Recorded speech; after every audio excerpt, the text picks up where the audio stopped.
अस्सलाम वालेकुम दोस्तों। मैं हूं आपकी होस्ट और दोस्त आयशा नूर और आप सबको वेलकम बैक कहती हूं अपने उर्दू नॉवेल्स रीडिंग चैनल पर। आज हम लोग कंटिन्यू करने वाले हैं मेहरुनिसा शाह मीर का नॉवल बख्त।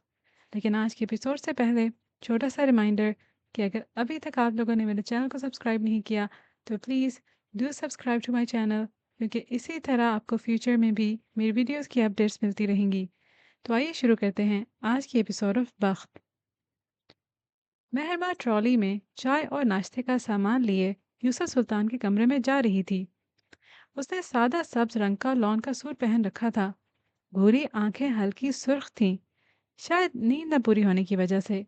उसने कमरे के दरवाजे पर दस्तक दी थी और फिर दरवाज़ा पूरा खोलकर अंदर चली गई। यूसुफ सुल्तान अपने बेड पे बैठे थे। वो 2 दिन में ही सदियों के बीमार लग रहे थे। मेहर ने ट्रॉली उनके सामने रखी और अब वो उनके लिए चाय बना रही थी।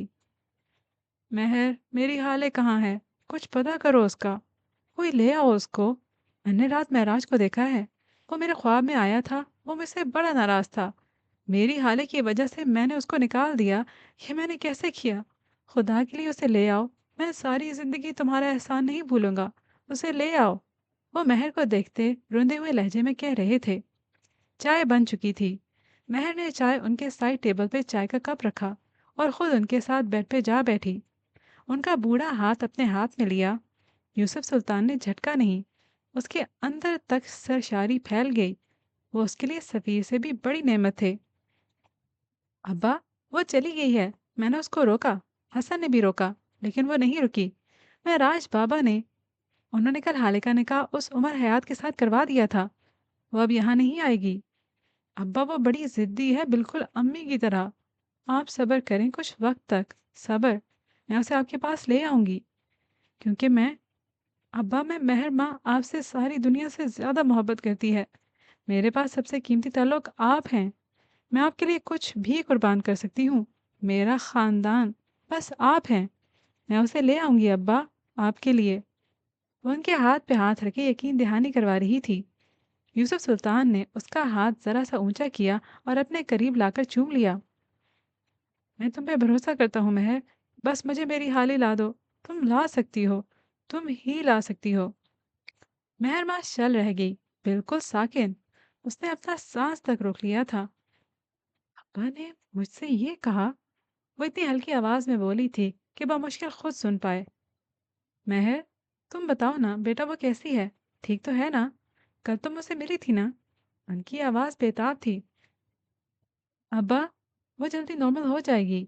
वो उनको दिलासा देती जाने को उठ खड़ी हुई थी। कहाँ जा रही हो तुम?" उसको उठते देख वह हरासा से हो गए थे। अब मेरा वक्त ख़त्म हो गया है। आपने मुझे इतना ही वक्त दिया था। अब हम शाम की चाय पे मिलेंगे। मुझे सारी तरतीब याद है। वह नरमी से कह रही थी। उसके लहजे में बेपनाह मोहब्बत थी। लानत भेजो तरतीब पे। तुम यहाँ बैठो मेरे साथ, मुझसे बातें करो। हाले की बात, महराज की बात। मत जाओ तुम। वो ऐसे ही बेबसी से बोले थे कि महर का दिल पसीजा था। वह बैठ गई थी। उसे इससे ज़्यादा क्या चाहिए होगा? ये उसकी ज़िंदगी की सबसे बड़ी ख्वाहिश थी। ये बख्त भी अजीब शय है। एक से उसका बाप लिया गया था तो एक को बाप की शफकत मिल गई थी। बख्त ने अगर किसी को नवाजा था तो वो मेहर माँ बहाश थी। उमर के जाने के बाद हाले मरे मरे कदमों से उठी थी और दराज पे पड़ी सब दवाइयों को मुट्ठी में भरकर फांक लिया था। उसका जिस्म अब भी नकाहा ज़दा था। उसे कमजोरी महसूस हो रही थी। वो चंद लम्हे बेड पे बैठी गहरे सांस लेती खुद को पुरसुकून करती रही और फिर बेड पे गिरने के अंदाज में लेट गई। शायद उन गोलियों में कोई नींद की गोली भी थी जिसकी वजह से उसको लेटते ही नींद आ गई थी। उस वक्त जब उसकी आंख खुली तो करवट के बल अपने बेड पे लेटी थी। कंफर्टर उसके ऊपर सेट था। बुखार उतर चुका था और अब जिस्म का दर्द भी काफ़ी हद तक कम हो गया था। थोड़ी देर तक इसी तरह पड़े रहने के बाद वो उठ बैठी थी। सुबह उमर की बात एक धमाके के साथ उसके जहन में आई थी। उसकी धड़कन तेज होने लगी थी। दिल में दर्द सा उठने लगा था। वह हिम्मत करती उठी थी और वॉशरूम में बंद हो गई थी। थोड़ी देर बाद जब वो निकली तो काफ़ी फ्रेश लग रही थी। अलबत्ता आंखों का कर्व वाज़ेह था। वो कमरे से निकलकर नीचे चली आई। शानू से उमर के बारे में पूछा। वो छत पे बैठा था। शानू ने उसको रास्ता समझा दिया। उसने जैसे ही छत पे कदम रखा, उमर सामने ही जाए नमाज पे बैठा नजर आया। हालांकि आंखों में किरचियाँ सी भरने लगी। وہ خدا کے بندوں کو رسوا کرنے کے بعد اب خدا کو منانے میں لگا تھا۔ وہ چلتی ہوئی اس کے بالکل پاس جا کر کھڑی ہو گئی، عین اس کے عقب میں۔ اس نے عمر کی پیٹھ کو دیکھتے بولنا شروع کیا، بابا کہتے تھے حقوق العباد میں ہیرا پھیری کرنے والے حقوق اللہ بھی نہیں نبھا سکتے۔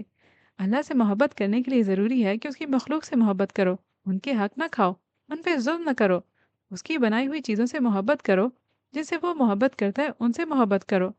اللہ نے مجھے بڑی محبت سے بنایا ہوگا، وہ مجھ سے بھی 70 ماؤں جتنی محبت کرتا ہوگا۔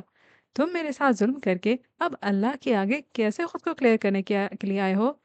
تمہیں خدا سے شرم نہیں آتی؟ وہ تنزیہ سے لہجے میں کہہ رہی تھی۔ عمر نے اس کی جانب نہیں دیکھا تھا۔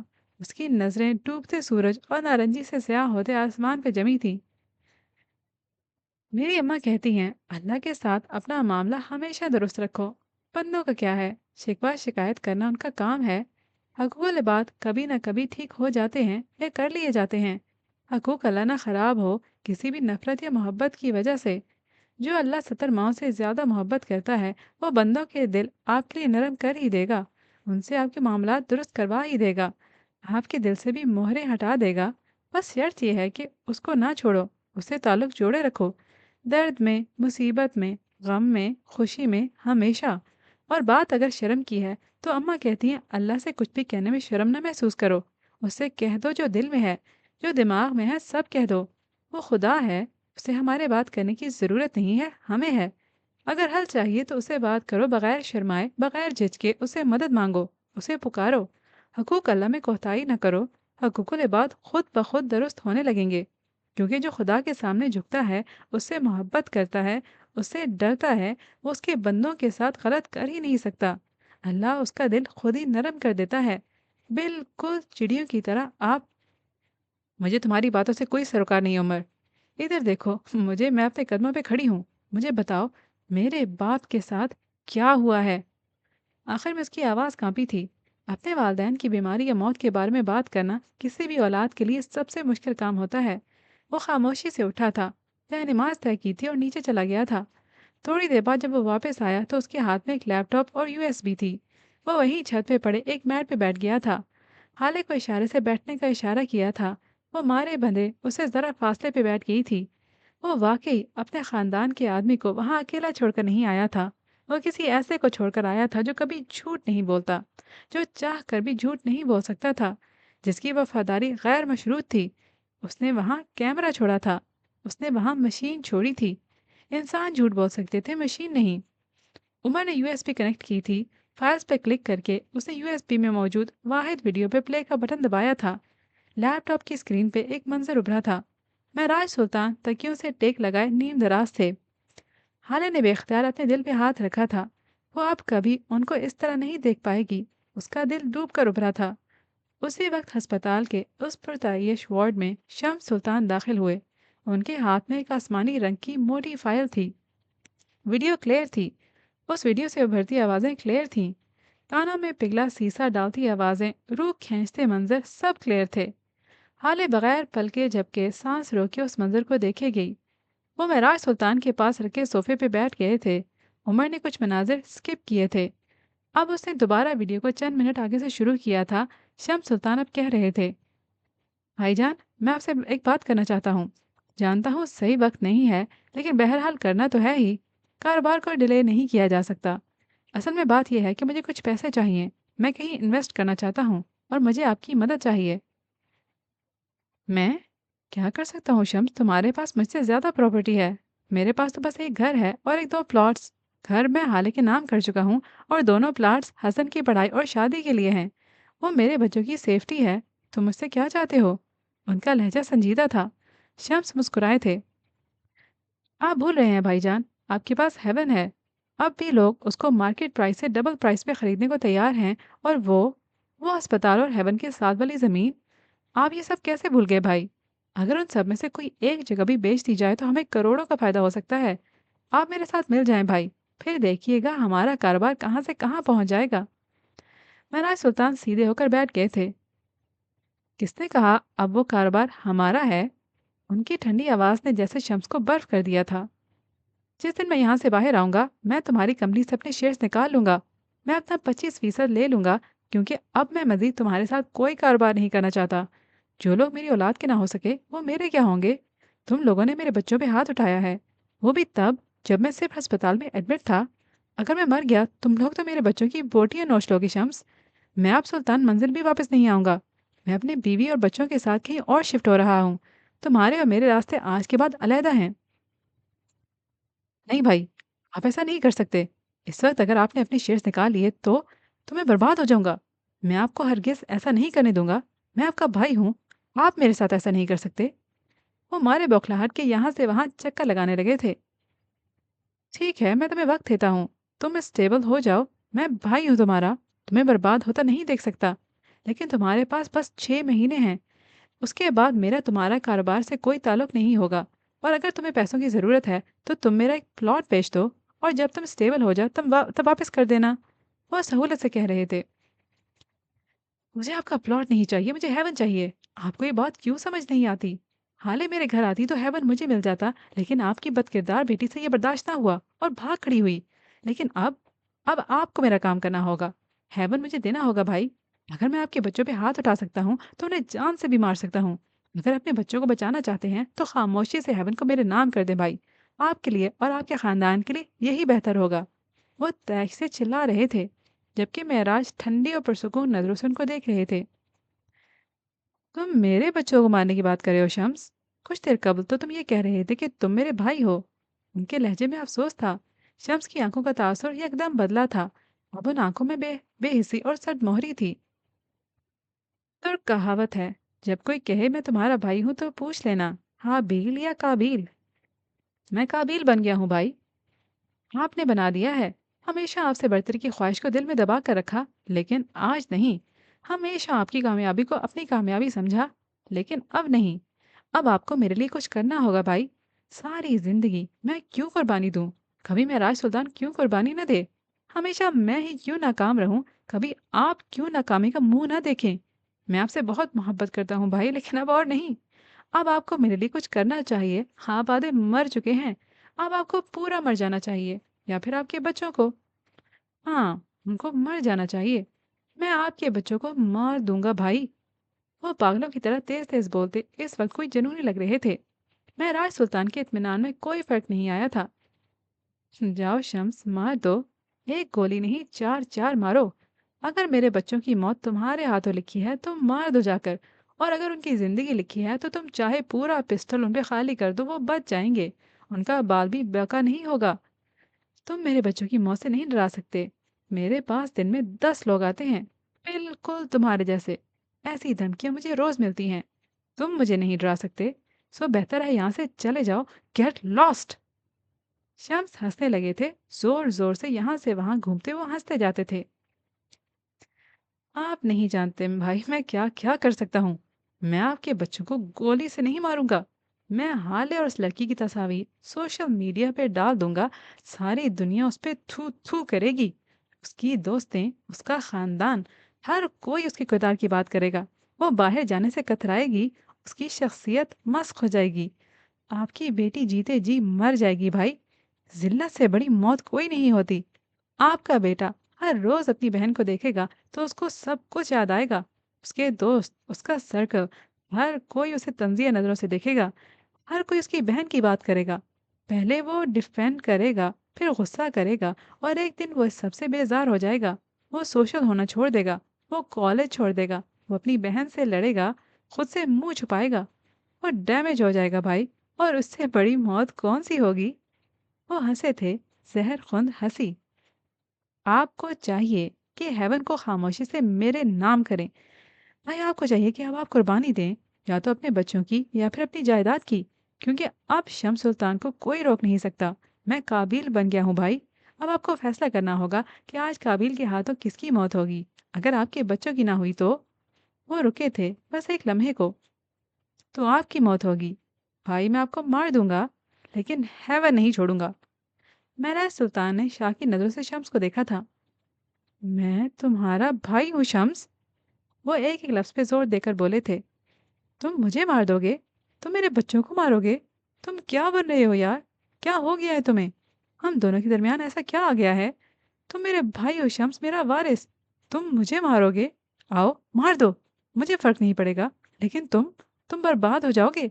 तुम्हारा सुकून ख़त्म हो जाएगा, तुम्हारी नींदें उड़ जाएँगी, गिल्ट तुम्हें मार देगा। मुझे मारकर अपने साथ ज़ुल्म मत करो, मेरे बच्चों के साथ ज़ुल्म मत करो। हसन बहुत छोटा है, हाले के बगैर मेरी सांस उखड़ती है।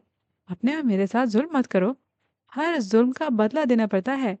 ये मत करो मेरे भाई, मेरी बात सुनो, तुम्हें पैसे चाहिए हैं?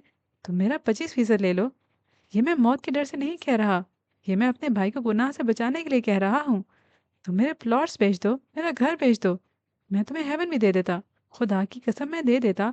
लेकिन शम्स, मैंने मस्जिद में बैठकर अपने खुदा से वादा किया था कि मैं हेवन प्रोजेक्ट को कभी भी अपने ज़ाती मफादात के लिए इस्तेमाल नहीं करूँगा। कोई मोहब्बत, कोई चाहत, किसी भी जज्बे को खुद पे हावी नहीं होने दूंगा। मैं खुदा के साथ किया वादा नहीं तोड़ सकता, और तुम्हें खुद के साथ और अपने साथ जुल्म करने नहीं दे सकता। मेरे भाई, खुद के साथ जुल्म मत करो, काबिल मत बनो। वो उनको देखते हुए नरमी से कह रहे थे।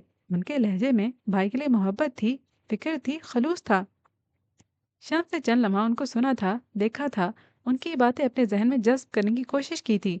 लेकिन नहीं, अब नहीं। उन्होंने जोर जोर से अपनी गर्दन नफी में हिलाई थी। आपकी जज्बाती तकरीर मुझे मुतासर नहीं कर सकती। मैं एक मशीन हूँ, एक रोबोट। मेरा मकसद बस पैसा है। मेरा इश्क, मेरा जुनून बस पैसा है।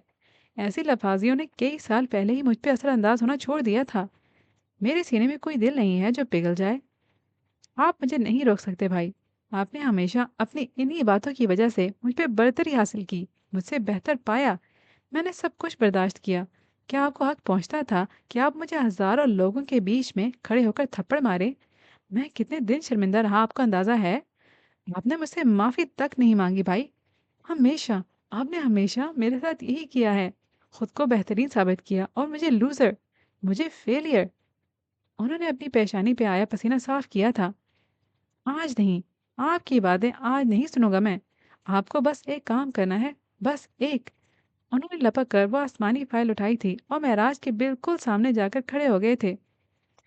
इस फाइल पे साइन कर दें भाई, आपको करना होगा, क्योंकि अब आप मुझे नहीं रोक सकते। आपको अब घर बैठना चाहिए। वैसे भी आपकी बेटी ने जो कुछ भी किया है, उसके बाद सारा शहर हम पे थू थू कर रहा है। बस आप साइन कर दें प्लीज। वो उनके हाथ में जबरदस्ती पेन थमाते हुए कह रहे थे। ये किस चीज के पेपर्स हैं? उनके सुकून में रत्ती बराबर फर्क नहीं आया था। शम्स दिल खोलकर मुस्कुराए थे। इन पेपर्स में साफ साफ लिखा है कि आप, मैं राज सुल्तान, अपना हेवन प्रोजेक्ट मुझे यानी शम्स सुल्तान को बेच रहे हैं, और इसके बदले मेरे कंपनी में 25% शेयर्स खरीद रहे हैं। मैं जानता हूँ मेरी कंपनी के 25% शेयर्स की वैल्यू बमुश्किल आपके हेवन के प्रोजेक्ट की कीमत के 40% के बराबर हो जाएं। आपकी प्रॉपर्टी ज़्यादा कीमती है, वो हीरा है, और आप उसको कौड़ियों के दाम बेच रहे हैं। लेकिन हम तो भाई हैं ना। आखिर में तंजिया से हंसे थे। साइन करें भाई, साइन। अब के महराज के चेहरे पे इस तरह फैला था। ये झूठ है, बिल्कुल झूठ, बकवास है ये। मैंने वो 25% खरीदे हैं। मैं तुम्हें पे कर चुका हूँ शम्स। तुम झूठ बोल रहे हो। मैंने तुम्हें रकम दी थी, मैंने अपने असासे दिए थे। ये बकवास है, झूठ है। उनकी आवाज़ हकलाने लगी थी। शम्स ने इस्तेहज़ाइया नज़रों से उनको देखा था। अच्छा, क्या वाकया ही? क्या सबूत है आपके पास कि आपने मुझसे वो शेयर्स खरीदे थे और आपने रकम भी अदा की थी? कोई मुआयदा, कोई कागज़ का टुकड़ा, कुछ तो होगा। कहाँ है? है कुछ? बताएं भाई, क्या सबूत है आपके पास? आज तक मेरी कंपनी के सब शेयर्स मेरे नाम पे हैं भाई। आपको जो 25% देता रहा हूँ, उसे मेरी इमदाद समझ लें। और महराज सुल्तान को जैसे ट्रक ने कुचल दिया हो, वो साकित हो गए, बिल्कुल बर्फ। मैंने मैंने कहा था, शम्स हम मुआहदा कर लेते हैं, लेकिन तुमने बस रकम ली। तुमने कहा था तुम मेरे भाई हो। की आवाज़ टूटी फूटी थी। शम्स के चेहरे पे मकरू से मुस्कुराहट आई थी। वो उनके करीब झुका था, बिल्कुल कान के पास। जब कोई आपसे कहे मैं आपका भाई हूं, तो पहले पूछ लेना, हाबील या काबिल? वो उनके कानों में सुर फूंकर पीछे हटे थे। महराज सुल्तान का हाथ सीधा अपने दिल पे गया था। कई साल कबल जब महराज सुल्तान ने शम्स से उनकी कंपनी, जो कि यूसुफ सुल्तान के नाम थी लेकिन विरासत में शम्स के हिस्से में आनी थी, अभी उसकी कागजी कार्रवाई नहीं हुई थी, उस कंपनी के शेयर्स खरीदने चाहे थे। तब शम्स ने उनसे कोई मुआहिदा नहीं किया था। बस लफ्सी बातें हुई और महराज सुल्तान ने सारी रकम शम्स के हवाले कर दी। कंपनी से मिलने वाला मुनाफे का 25% महराज सुल्तान को मिल जाया करता था। महराज के सीने में दर्द शुरू हो गया था। वो अपने सीने पे हाथ रखे दोहरे होने लगे। उनका सांस उखड़ रहा था। डॉक्टर, डॉक्टर को बुलाओ। शम्स, मुझे दर्द हो रहा है। दर्द हो रहा है। उमर, उमर को बुलाओ। शम्स, उमर को बुलाओ। बहुत दर्द हो रहा है। शम्स भाई, जाओ। डॉक्टर बुलाओ। शम्स, मेरा माल गजब नहीं कर सकते तुम। गाजिब मत बनो। मेरे बच्चों का हक है ये। मेरा हसन, वो छोटा है बहुत। मुझे मरने मत दो। डॉक्टर को बुलाओ। हाँ, हाले हाले का क्या होगा शम्स? मेरे बच्चे रुल जाएंगे। डॉक्टर को बुलाओ। हसन बहुत छोटा है। उनके अल्फाज टूटे फूटे थे। दर्द शदीद था। वो अपने सीने को मसल रहे थे। उनका चेहरा सुर्ख होने लगा था। जिस्म पसीने से शराबूर था। शम्स भवें भींचते उनको देखे गए। आपका दामाद आ ही जाएगा भाई, लेकिन आज आपको साइन करने ही होंगे। शम्स ने उनके हाथ में जबरदस्ती पेन थमाई थी और फाइल अपने हाथ में ले रखी थी। महराज के हाथ से पेन छूटा था। उनके हाथ कांप रहे थे। वो बार बार नफी में सर हिलाते थे। उमर, उमर को बुलाओ। डॉक्टर को बुलाओ। शम्स, मैं भाई हूँ तुम्हारा। दर्द हो रहा है। बुलाओ डॉक्टर को। लेकिन शम्स तो जैसे उनकी सुन ही नहीं रहे थे। उन्होंने महराज के सीने पे दबाव डालकर उनको अस्पताल के बेड पे धक्का दिया था। वो अपने सीने पे हाथ रखे नीम मुर्दा से गिर गए थे। उनकी आंखों में शौक था, बेयकीनी थी, बेबसी थी, गुस्सा था। वो उठ नहीं पा रहे थे। उन्होंने खुद को आज तक इतना कमजोर महसूस नहीं किया था। वो उठ के शम्स को दूर हटाना चाहते थे, लेकिन हिलने जुलने से इनकारी थे। शम्स उनको गिराकर खुद उन पे हावी हो गए थे और उनका एक हाथ पकड़कर उसमें एक बार फिर पेन थमाया था। अब की बार उन्होंने महराज का हाथ नहीं छोड़ा था, बल्कि अपने हाथ से उसको पकड़ रखा था। महराज सुल्तान के जिस्म से जैसे सारी तवानाई निकल गई थी। वो बेदम होकर गिर पड़े थे। उनका दिल रुकने लगा था। दर्द ऐसा था कि अलमान। शम्स ने उनका हाथ पकड़कर एक जगह साइन किया था। वो सारा दिन साथ होते थे, उनके साइन से वाकिफ थे। ये हेवन के कागजात थे। उन्होंने सफ़ा पलटाया था और एक और मतलूबा जगह साइन किया था। ये हेवन से मुल्हका ज़मीन के कागज़ थे। सभी पलटे थे और दो आखिरी साइन हुए थे। ये हेवन अस्पताल और हेवन स्कूल के कागजात थे। शम्स पीछे पीछे हट चुके थे। उनका काम हो गया था। महराज सुल्तान की उम्र भर की कमाई लुट चुकी थी। शम्स सुल्तान ने फातिहाना नज़रों से उस आसमानी फाइल को देखा था और एक नज़र महराज सुल्तान के बेजान वजूद को भी देखा था। एक लम्हे को, बस एक लम्हे को उनका दिल डूबा था, लेकिन अगले ही लम्हे उनकी आंखें सफाक हो गई थीं, हर किस्म के जज्बात से आरी। उसी वक्त वीडियो बंद हो गई थी। लैपटॉप की स्क्रीन तारीक हो गई थी। लैपटॉप की स्क्रीन को देखते हाले के काटो तो लहू नहीं बदन में। वो शशतर सी बैठी थी। उसका सारा जिस्म कांप रहा था। उसकी आंखें फटी की फटी रह गई थीं। वो शॉक थी। उसके बाप को घेर कर मारा गया था। वो कर्ब की इंतहा पे थी। पास बैठे उमर के तासुरात सपाट थे। अलबत्ता उसकी आंखों का जख्मी बंद दिल दहला देता था। हाले का शौक और गिल खत्म हो गया था और अब कबूल करने का मरहला था। उसने कबूल कर लिया था। उसका बाप मर गया है। हाले की आंखों में हल्की सी नमी आई थी। फिर उसकी आंखें डबडबाई थीं और एकदम उसकी आंखों से पानी का रेला सा बहने लगा। वो जोर जोर से रोने लगी जैसे बच्चे रोते हैं। उमर उसको रोते हुए देखता रहा। उसे आज ये आंसू बुरे नहीं लगे थे। आज ये आंसू नेमत लगे थे। बाबा, बाबा, मेरे बाबा मर गए। वो मर गए। उमर, तुमने देखा वो मर गए। उनको मार दिया गया। हमें यतीम कर दिया गया। मेरा भाई यतीम हो गया। मैं यतीम हो गई। मेरे बाप को मार दिया। अल्लाह अल्लाह, कोई ऐसा कैसे कर सकता है? कोई किसी के बाप को कैसे मार सकता है? अल्लाह, मैं कहाँ जाऊं? मेरा बाप मर गया। या अल्लाह, कोई ऐसा कैसे कर सकता है? मेरा बाप मर गया। वो तो मेरे चचा थे। वो ऐसा कैसे कर सकते हैं अल्लाह? वो आसमान की तरफ देखते हुए जोर जोर से रोती जाती और कही जाती, मेरा दिल बंद हो रहा है अल्लाह। कोई किसी के बाप को कैसे मार सकता है? आप ऐसा कैसे होने दे सकते हैं? किसी के बाप कैसे मार सकता है कोई? आप कैसे ऐसा होने दे सकते हैं? ये जुल्म है अल्लाह। आप किसी को कैसे मुझ पे जुल्म करने दे सकते हैं? क्यों अल्लाह? मैं ही क्यों? मेरा ही बाप क्यों? वो चीख रही थी। वो रो रही थी। उसका बाप मर गया था। ये गम था। उसके बाप को कत्ल किया गया था। یہ ناسور تھا اور ناسور کبھی ختم نہیں ہوتا۔ یہ ایک 2 کمروں کا چھوٹا سا اپارٹمنٹ تھا۔ دیواروں پہ جا بجا لگی پینٹنگز تھیں، چھوٹا سا لاؤنج اور اوپن کچن، بس یہی نرمین اور نوح کی ساری دنیا تھی۔ ان کے والدین ایک کار کریش میں مر گئے تھے۔ تب نوح 15 سال کا تھا اور نرمین 6 سال کی۔ تب سے لے کر اب تک نوح اور نرمین کی ساری ذمہ داری ان کے خالو فہیم مرزا پہ آ چکی تھی۔ وہ دونوں اس وقت لاؤنج میں رکھے صوفے پہ بیٹھے چائے پی رہے تھے۔ جب ڈور بیل بجی، نوح چائے کے کپ کو میز پہ رکھتا دروازے کی طرف بڑھ گیا، لیکن اس کو دروازہ کھولنے کی ضرورت نہیں پڑی۔ یاقوت اپنے ہاتھ میں موجود کارڈ سے دروازہ کھول کر اندر آ گیا تھا۔ نوح کو دیکھتے ہوئے اس نے کارڈ ہوا میں لہرایا تھا۔ اس نے سفید سلک شرٹ کے ساتھ سفید ہی جینس پہن رکھی تھی۔ بال جل سے پیچھے کو جمائے وہ کافی اچھا لگ رہا تھا۔ برو، تمہیں آنے کی کیا ضرورت تھی؟ میرے پاس کارڈ تو تھا۔ خواہ مخواہ زحمت کی تم نے، وہ مصنوعی افسوس سے کہہ رہا تھا۔ نوح خاموشی سے اس کو دیکھتا رہا۔ کیوں آئے ہو یہاں؟ کیا کام تھا؟ اس کا لہجہ بے لچک تھا۔ یار، اس اے ایس پی کو سسپینڈ کر دیا گیا ہے۔ سیلیبریشن پارٹی دے رہا ہوں میں، انوائٹ کرنے آیا ہوں تمہیں۔ وہ دونوں چلتے ہوئے لاؤنج میں آ گئے تھے۔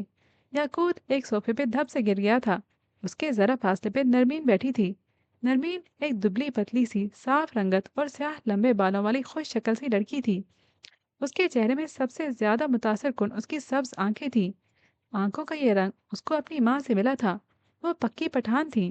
اپنے پیرنٹس کی وفات کا حادثہ نرمین کے ذہن سے چپک کر رہ گیا تھا۔ اس کا دماغ کمزور تھا۔ وہ چھوٹی چھوٹی چیزوں سے ڈر جاتی تھی۔ وہ اپنی عمر کی لڑکیوں جتنی چالاک نہیں تھی، بلکہ یہ کہنا بہتر ہوگا کہ وہ معصوم تھی، بے حد معصوم۔ یاقوت کو دیکھ کر اس نے سلام کیا تھا۔ نوح نے ناگواری سے یہ منظر دیکھا تھا۔ نرمین بیٹے، تم اندر جاؤ، اس نے نرمی سے اپنی بہن سے کہا تھا۔ یاقوت نے گردن موڑ کے نوح کو مسکرا کر دیکھا تھا۔ اور میرے لیے کافی کون بنائے گا؟ وہ ہنوز مسکرا رہا تھا۔ میں بنا دیتی ہوں یاقوت بھائی، نرمین ہلکی آواز میں بولی تھی۔ تم کتنی سویٹ ہو یار، وہ خوش دلی سے بولا تھا۔ میری بہن تمہاری نوکر نہیں ہے جو تمہارے لیے چائے کافی بناتی پھرے، نو اکھڑ لہجے میں کہہ رہا تھا۔ تم اندر جاؤ نیرو، میں کافی بنا دوں گا بیٹا۔ نرمین خاموشی سے اپنے کمرے کی جانب بڑھ گئی تھی۔ یاقوت نے اپنے پیر اسی چھوٹی سی میز پہ کینچی کی صورت رکھ لیے تھے جہاں کچھ دیر قبل پی گئی چائے کے کپ رکھے تھے۔ نرمین نوکر نہیں ہے، لیکن تم تو ہو نا۔ اچھا نوکر نہ صحیح، میرے باڈی گارڈ، میرے کیپر تو ہو نا۔ جاؤ، تم کافی بنا کر لاؤ میرے لیے۔ اس کا لہجہ نارمل تھا، لیکن اس کی آنکھوں میں استہزاء تھا۔ نوح نے چند لمحے چپتی ہوئی نظروں سے اس کو دیکھا تھا اور پھر کچن کی طرف بڑھ گیا تھا۔ اسپیر اس- اسپریسو ڈبل شاٹ، یاقوت نے پیچھے سے ہانک لگائی تھی۔ ہاں، اسپریسو ڈبل شاٹ، یاقوت نے پیچھے سے ہانک لگائی تھی۔ تھوڑی دیر بعد نوح ایک ٹرے میں 2 کافی کے مگ لیے آ رہا تھا۔ صوفے پہ بیٹھتے ہوئے اس نے ایک مگ یاقوت کو تھمایا تھا اور دوسرا ٹرے میں ہی رکھا تھا۔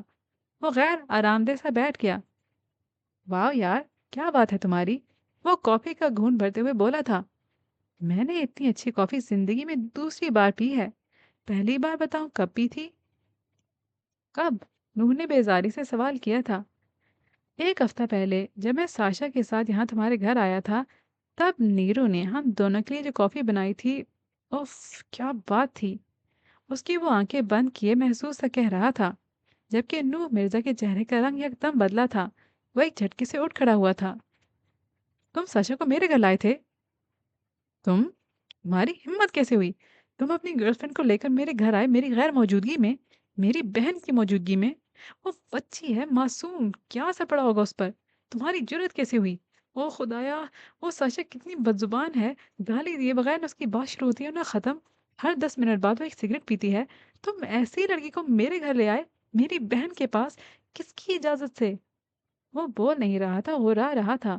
اس کا بس نہیں چل رہا تھا کہ یاقوت کا منہ نوچ لے۔ ریلیکس برو، اب اتنی بھی بچی نہیں ہے تمہاری بہن۔ اور کیا ہو گیا اگر میں اپنی گرل فرینڈ کو یہاں لے بھی آیا؟ میں یہاں سے گزر رہا تھا، سوچا تمہارے گھر سے ہوتا جاؤں، تم نہیں تھے اور نیرو نے مجھے بذات خود دعوت دی تو میں آ گیا اندر، بٹ آئے تو میں آ گیا اندر، پر آئی سویئر ساشا نے اسموکنگ نہیں کی تھی یار۔ وہ اٹھا تھا اور نور کے پاس جا کر اس کے کان کے قریب جھکا تھا۔ اس نے بس ایک ڈرگ ڈوز لیا تھا۔ وہ सरगोशी नुमा आवाज में कहकर हटा था। नूह का रंग सफेद पड़ने लगा था। उसकी आंखें बेयकीनी से फैली थीं। उसने बगैर यहाँ वहाँ देखे याकूत को बाजू से पकड़ा था और उसे तकरीबन घसीटता हुआ दरवाजे की जानिब ले जाने लगा। याकूत हंसते हुए उसके साथ खींचा जा रहा था। नूह ने उसको दरवाजे से बाहर धक्का दिया था और दरवाजे पे हाथ रखे उंगली उठाकर उसको वार्न किया था। याकूत, मेरी बहन और मेरे घर से दूर रहो। आज के बाद अगर तुम मेरे घर के करीब भी फटके तो खुदा की कसम मैं तुम्हें अपने हाथों से मार दूंगा। ठा की आवाज से दरवाजा उसके मुंह पे मारते वो अंदर बढ़ गया था। नरमीन, नरमीन, यहाँ आओ फौरन। वो लाउंज में खड़ा धाड़ रहा था। नरमीन फौरन कमरे से निकल आई थी। उसकी आंखों में इस्तेजाब उभरा था। थोड़ी देर पहले तो वो अच्छे मूड में था। उसने याकूत को अंदर क्यों आने दिया तुमने, और मुझे बताया क्यों नहीं? वो भाई, उन्होंने कहा था कि मैं आपको ना बताऊं, वरना। वरना क्या? बोलो। अब मुंह क्यों बंद कर लिया है? वरना, वरना वो फिर कभी भी हमारे घर नहीं आएंगे। मैं डर गई थी, उनके ना आने से डर गई थी। वो मद्दम सी आवाज में बोली थी। नूह के जिस्म का सारा खून उसके चेहरे पे सिमट आया था। उसका दिल डूब कर भरा था। उसकी जबान गंग हो गई थी। वो उसके ना आने के डर से इतना कुछ कर सकती है तो उसके आने के लिए क्या कुछ करेगी? उस ख्याल ने ही नूह को बर्फ कर दिया था। यहाँ आओ, उसने खुद को बोलते सुना। नरमीन मरे मरे कदम उठाती उसके करीब आ गई थी। नूह ने नरमी से उसको अपने कंधे से लगाया था। मेरी बात सुनो बेटे, वो यहाँ अब कभी भी नहीं आएगा, कभी भी नहीं। और तुम अब कभी उसका इंतजार नहीं करोगी।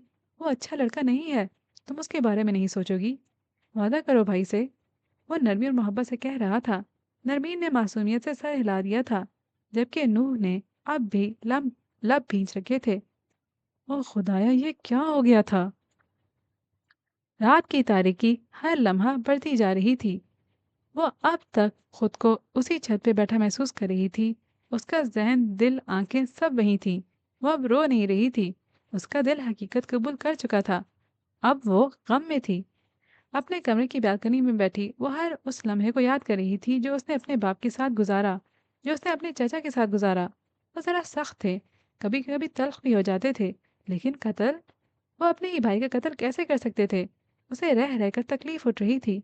उसे अपना दिल डूबता महसूस हो रहा था। 2 दिन से वो जिस हकीकत को कबूल नहीं कर रही थी, वो आज थप्पड़ की तरह उसके चेहरे पर आकर लगी थी। दिल से खून रिसने लगा था। जिल्लत, रुसवाई, बाप की मौत, क्या क्या सहे। उसने सर आसमान की जाने बिठाया था। उसकी आंखें नम होने लगी थीं। या अल्लाह, ये क्या हो गया है? उसके लब फड़फड़ाए थे। गुलाबी होती आंखों से आंसू बहने लगे थे। मैं इतनी अच्छी मुसलमान कभी नहीं थी, लेकिन मैंने कभी किसी का दिल नहीं तोड़ा था। मैंने कभी कभी किसी के ऐब जाहिर नहीं किए थे। मैंने कभी खानदान नहीं तोड़े। फिर मेरा दिल क्यों टूटा अल्लाह? मैं क्यों रुसवा हुई? मेरा खानदान क्यों छूट गया? मेरे अपने मुझसे क्यों अलग हुए? उसकी आवाज़ बहुत हल्की और जुकाम ज़दा थी। मेरा बाप, वो तो बहुत अच्छे इंसान थे अल्लाह। कोई कोई उनको कत्ल कैसे कर सकता है? उनका भाई, मेरे चचा, वो कत्ल कैसे कर सकते हैं अल्लाह? मैं क्या करूं? कहाँ जाऊं? मेरे दिल में शदीद दर्द है अल्लाह। मुझे सब्र दे। मेरे भाई को सब्र दे। मेरे भाई को। वह कहते कहते रुकी थी, ठटकी थी, उठ खड़ी हुई थी। उसका भाई, उसका भाई अभी वहां था, उसके बाप के कातलों के करीब। या अल्लाह, उसका भाई! वो आंखों को खुश करती लड़खड़ाते कदमों से कमरे से बाहर आई थी। हर चीज जैसे स्लो मोशन में हो रही थी। वो सीढ़ियां उतर रही थी। वो पैर कहीं रख रही थी और पड़ कहीं रहा था। वह पथरीली रविश पे चलती बैरूनी दरवाजे की तरफ जा रही थी। उसके पैरों में जूते नहीं थे। उसके सर पे दुपट्टा नहीं था। उसका दिल और दिमाग सिर्फ एक जगह था। उसका भाई। वो उसके बाप के कातलों के करीब था, बेहद करीब। उसकी आंखों के आगे सारे मंजर धुंधले पड़ रहे थे। उसका चेहरा गीला था, न जाने क्यों। वो अब दरवाज़ा खोल रही थी। कोई उससे कुछ पूछ रहा था। उसका चेहरा भी धुंधला था। वो शायद उम्र का कोई मुलाजिम था। हाले ने हाथ के इशारे से उसको दरवाज़ा खोलने का कहा। उसकी ज़बान जैसे मफलूज हो गई थी। वो आदमी अब फिर उसे कुछ कह रहा था। हाले नहीं सुन रही थी। वो कुछ भी नहीं सुन रही थी। उसकी समातों में एक ही फिक्र गूंज रहा था। आपके बच्चों को मर जाना चाहिए भाई। उसकी आंखों में एक ही मंजर था। उसके बाप का अस्पताल के बेड पे पड़ा बेजान वजूद। उसके बाप से जबरदस्ती साइन लेता उसका चचा। उसी वक्त उसे उमर अपने करीब आता दिखाई दिया। वो कुछ परेशान सा था। हाले को देखकर फिक्रमंदी से उसके करीब आया। वो अब कुछ पूछ रहा था। "अरे, हसन, चलो मेरे घर मेरा मेरा भाई, मेरे भाई को।" उसके अल्फाज टूटे फूटे थे। उसकी बातें बेरब थीं। उमर ने तफक्कुर से उसको देखा था और फिर नीचे झुका था। अपने जूते उतार कर बारी बारी उसके पैरों में डाले थे। वो साकिन खड़ी थी। ओके ओके, इजी हो जाएं, हम चल रहे हैं। मैं साथ चल रहा हूँ। वो खड़े होते हुए उसको तसल्ली दे रहा था। गार्ड से कुछ कह रहा था। हाले ने आंखें बंद करके खोली थी। रुके हुए आंसू बह निकले थे। मंजिर साफ हुआ था। वो अब उमर के साथ गाड़ी में बैठी थी। वो बार बार नजरें मोड़कर उसको देखता था। वो नहीं देख रही थी। उसे कुछ दिखाई नहीं दे रहा था। उसे अपने भाई के पास जाना था, जल्द अज जल्द। तो इसी पॉइंट पे आज के एपिसोड को ख़त्म करते हैं। इंशाल्लाह आगे भी इसी पॉइंट से कंटिन्यू करते हैं। उम्मीद करती हूँ कि अभी तक की स्टोरी आपको पसंद आ रही होगी। अगर ऐसा है तो कमेंट सेक्शन में लिखना मत भूलिएगा। इसके अलावा भी अगर आपके पास कोई नॉवेल्स की रिकमेंडेशंस हैं तो उनका भी मुझे कमेंट सेक्शन में इंतज़ार रहेगा। इंशाल्लाह आइंदा मिलते हैं। तब तक के लिए हंसते रहिएगा, मुस्कुराते रहिएगा। अल्लाह हाफिज़।